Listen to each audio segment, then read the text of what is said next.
오늘은 마가복음 1장 1절에서 11절 말씀을 가지고 성도의 삶이라는 제목으로 말씀 나누겠습니다. 학생은 학생에게 걸맞는 삶이 있고 부모는 부모에게 걸맞는 삶의 모습이 있습니다. 어떤 기업이나 조직 공동체 안에서는 그 안에서 맡게 된 임무나 직급에 따라서 그의 삶의 모습이 존재합니다. 이러한 모습은 타인이 요구하는 모습인과 동시에 자리가 만들어내는 모습이기도 합니다. 만약 중고등학생들이 교복을 입고 담배를 피고 있다면 우리는 그들을 마냥 고운 시선으로 바라보지는 못할 것입니다. 또는 부모가 자녀를 양육하는 일에 최선을 다하지 않고 책임감을 갖지 않는다면 이 또한 우리는 고운 시선을 갖지 못할 것입니다. 그 이유는 현재 그 누군가가 행해야 하는 직분 또는 본분에 대해서 그 본분에 맞는 행동을 취해야 한다는 것을 알기 때문이죠. 그러한 기준을 갖고 있기 때문입니다. 이처럼 우리는 알게 모르게 누군가의 직분이나 직급 또는 본분에 맞는 모습을 가져야 한다라고 판단합니다. 이것이 정상적인 사고를 가진 사람의 행동인 것이죠. 이처럼 성도라는 정체성과 본분에 대해서도 우리는 일정 수준의 기준을 가지고 그 사람을 바라봅니다. 예를 들면 제가 지금 이 자리에서 만약에 담배를 피고 있다면 성도님들은 많이 당황하실 것입니다. 그 이유는 성도, 그 중에서도 말씀을 선포하는 설교자에게 합당한 모습이 있고 그의 모습에 따라서 생활해야 한다라는 나름의 기준을 갖고 있기 때문이죠. 더 나아가 성도라는 정체성을 가진 사람에 대한 기본적인 이미지가 있기 때문입니다. 예수 그리스도의 은혜로 구원받은 성도라면 성도다운 모습을 보이는 것은 당연합니다. 그리고 세상 사람들이 성도를 향하여 이러한 기준을 가지고 판단하고 비판하는 것은 그들의 시선 가운데 성도라는 존재에 대해서 그들이 어떠한 존재인지에 대한 정확한 정체성을 인지하지 못하지만 이러한 삶을 살 것이라는 기대감과 기준을 갖고 있기 때문이죠. 그러하기에 성도를 향한 색안경을 가지고 있는 시선은 만약 우리가 놓치고 있는 성도의 삶의 그 기준의 모습을 높이는 것이 아닐까. 때로는 그것이 정말 성경에서 말하는 성도가 갖춰야 하는 그러한 모습은 아닐까라고도 생각해 봅니다. 이러한 모습은 은혜를 힘입어 하나님의 말씀, 뜻하심에 믿음으로 순종하는 삶의 모습으로 드러납니다. 그 모습은 세상과는 다른 거룩을 드러내고 예수 그리스도를 드러내는 것이죠. 오늘의 말씀 마가복음은 이렇게 시작합니다. 하나님의 아들 예수 그리스도의 복음의 시작이라. 마가복음이 선포하고자 하는 메시지가 무엇인지에 대해서 분명하게 선명하게 이야기를 합니다. 그런 다음에 바로 이사야의 말씀이 나옵니다. 마가복음 1장 2절에서 3절입니다. 선지자 이사야의 글에 보라 내가 내 사자를 내 앞에 보내노니 그가 내 길을 준비하리라. 광야에 외치는 자의 소리가 있어 이르되 너희는 주의 길을 준비하라. 그의 오실 길을 곧게 하라. 기록된 것과 같이. 마가복음 1장 2절에서 3절의 말씀은 이사야 40장 3절과 말라기 3장 1절의 말씀을 인용한 것입니다. 하나님께서 이 세상을 구원하실 구원자 메시아에 대한 예언의 말씀인 것이죠. 이 말씀은 메시아의 올 길을 예비할 자가 온다는 것을 말합니다. 메시아가 오기 전 어떠한 존재가 메시아가 올 길을 준비할 것임을 선포하는 말씀입니다. 이 말씀처럼 이 세상을 구원할 하나님의 아들 예수 그리스도의 길을 예비하는 한 사람이 있었습니다. 그 사람이 바로 세례 요한입니다. 마가복음 1장 4절에서 6절에서는 세례 요한의 삶에 대해서 이렇게 서술합니다. 세례 요한이 광야에 이르러 죄사함을 받게 하는 회개의 세례를 전파하니 온 유대 지방과 예루살렘 사람이 다 나아가 자기 죄를 자복하고 요단강에서 그에게 세례를 받더라. 요한은 낙타털 옷을 입고 허리에 가죽띠를 띠고 메뚜기와 석청을 먹더라. 아멘. 세례 요한에 대해서는 마태복음과 마가복음에서는 상세하게 서술하고 있지 않지만 누가복음에서는 세례 요한에 대한 행적에 대해서 자세하게 설명하고 있습니다. 마가복음 1장 1절의 선포처럼 하나님의 아들 예수 그리스도의 복음에 집중하는 마가복음과는 달리 누가복음에서는 그 길을 예비하였던 세례 요한에 대해서 굉장히 상세하게 서술하고 있는 것이죠. 누가복음에 따르면 세례 요한은 아론의 자손으로서 제사장 사가랴와 엘리사벳의 아들이다라고 서술합니다. 세례 요한은 예수님께서 오실 그 길을 예비하는 자로서 선택받은 인물입니다. 하나님께서 요한을 선택한 그 사건에 대해서는 누가복음 1장에 상세하게 서술하고 있는 것이죠. 그리고 사가랴와 엘리사벳도 하나님의 뜻에 따라 세례 요한을 나실인, 즉 구별되어 하나님께 드린 자로서 키웁니다. 세례 요한은 하나님의 은혜로 선택을 받아 메시아의 오실 길을 예비하는 자로서 쓰임을 받았습니다. 세례 요한은 자신의 평생의 삶을 예수님께서 오실 메시아가 오실 그 길을 예비하는 자로서의 삶을 살았으며 유대 지방과 예루살렘에서 온 사람에게 죄를 자복하고 세례를 받을 것을 선포합니다. 그리고 메시아의 길을 예비하는 자로서 메시아의 권능에 대해서도 다음과 같이 선포합니다. 마태복음 1장 7절에서 8절 말씀입니다. 그가 전파하여 이르되 나보다 능력 많으신 이가 내 뒤에 오시나니 나는 굽혀 그의 신발끈을 풀기도 감당하지 못하겠노라. 나는 너희에게 물로 세례를 베풀었거니와 그는 너희에게 성령으로 세례를 베푸시리라. 마가복음 1장 7절에서 8절의 말씀은 예수님께서 이 땅에 오셨는데 그분의 어떠한 권능이 있는지, 그분은 어떠한 존재인지에 대해서 세례 요한은 선포한 것이죠. 세례 요한은 자신이 주목될 법도 한데 자신의 본분을 잊지 않고 하나님께서 보내실 그 메시아에 대해서 선포합니다. 하나님의 영광을 높이는 삶을 살아간 것이죠.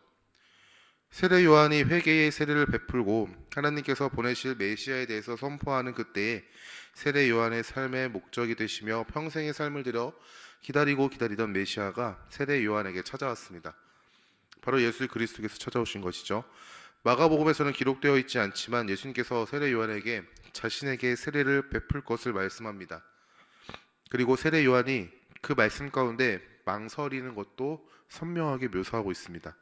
세례 요한이 망설이는 가운데 예수님께서는 모든 의를 이루기 위함이니 나에게 세례를 베풀라라고 이야기하시죠. 이 말씀에 순종하여 세례 요한은 예수님에게 세례를 베풀었습니다. 예수님께서 물에 들어갔다 들려 올라오실 때 하늘이 갈라짐과 동시에 성령이 비둘기같이 내려왔고 그리고 하늘에서는 이러한 음성이 들렸습니다. 너는 내 사랑하는 아들이라 내가 너를 기뻐하노라 라고 말이죠.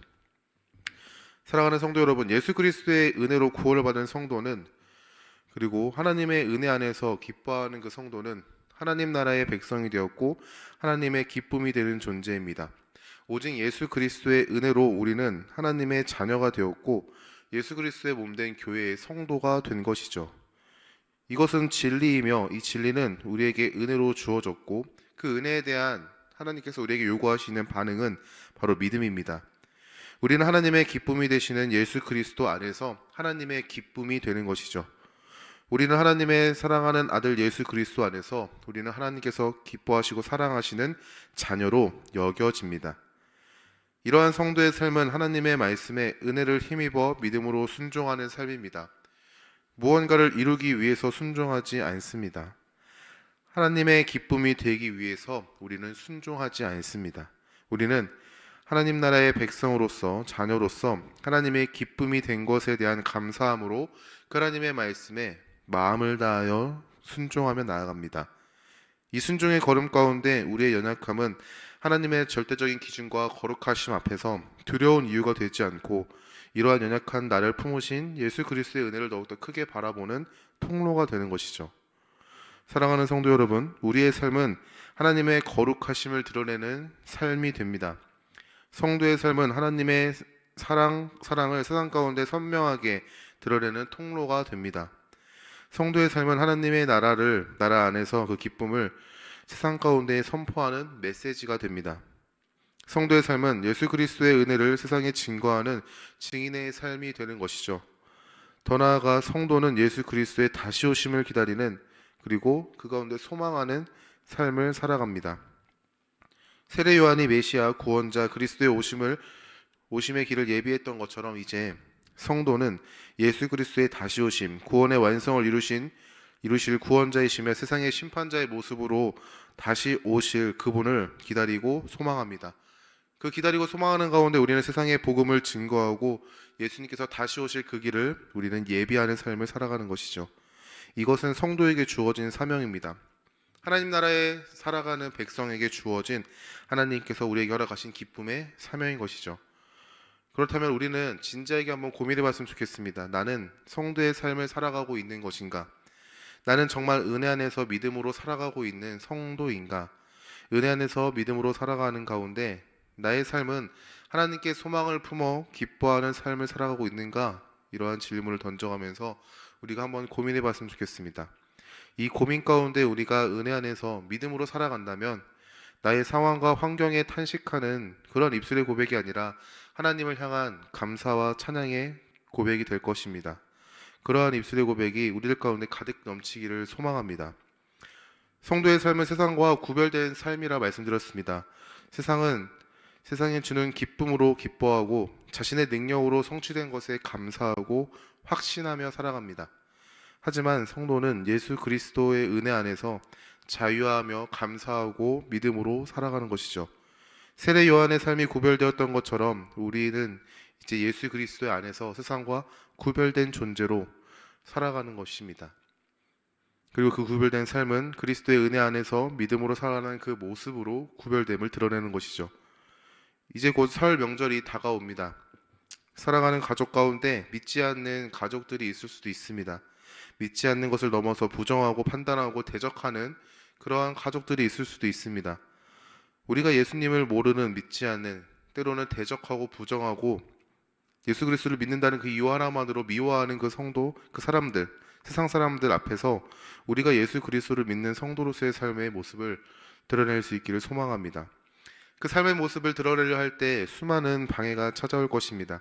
별거 아닌 말 한마디나 시기와 질투, 때로는 나를 향한 그 행동 하나에 섭섭함이 찾아올 수도 있습니다. 그럴 때 더욱 예수 그리스도의 은혜로 구원받았음을 선포할 수 있길 소망합니다. 우리가 그 안에서도 자유하며 기뻐하고 감사할 수 있는 이유는 내가 그들보다 어떠한 것이 뛰어나기 때문에, 내가 그들보다 어떠한 것을 더 많이 가졌기 때문이 아니라 내가 예수 그리스도 안에 있는 성도라는 사실을 믿음으로 선포할 때 그 누군가의 평가와 기준이 나의 삶을 무너뜨리는 장애물이 되지 않기 때문입니다.